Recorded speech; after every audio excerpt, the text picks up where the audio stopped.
Oggi eravamo pure non pochi perché eravamo 9 contati.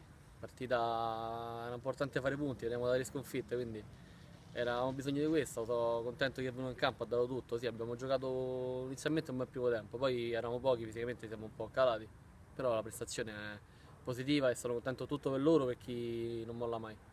Ma diciamo che ci mancano giocatori, poi noi abbiamo perso, diciamo, Morezzi, il ragazzo che è andato a Golbet, che per noi era un top player di questa squadra.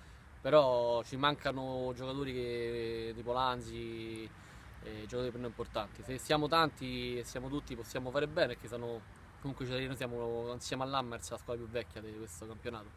Quindi non molliamo, ci troviamo in un posto dove non ci siamo mai stati, quindi cercheremo di tirarci su, però con questo spirito possiamo fare bene.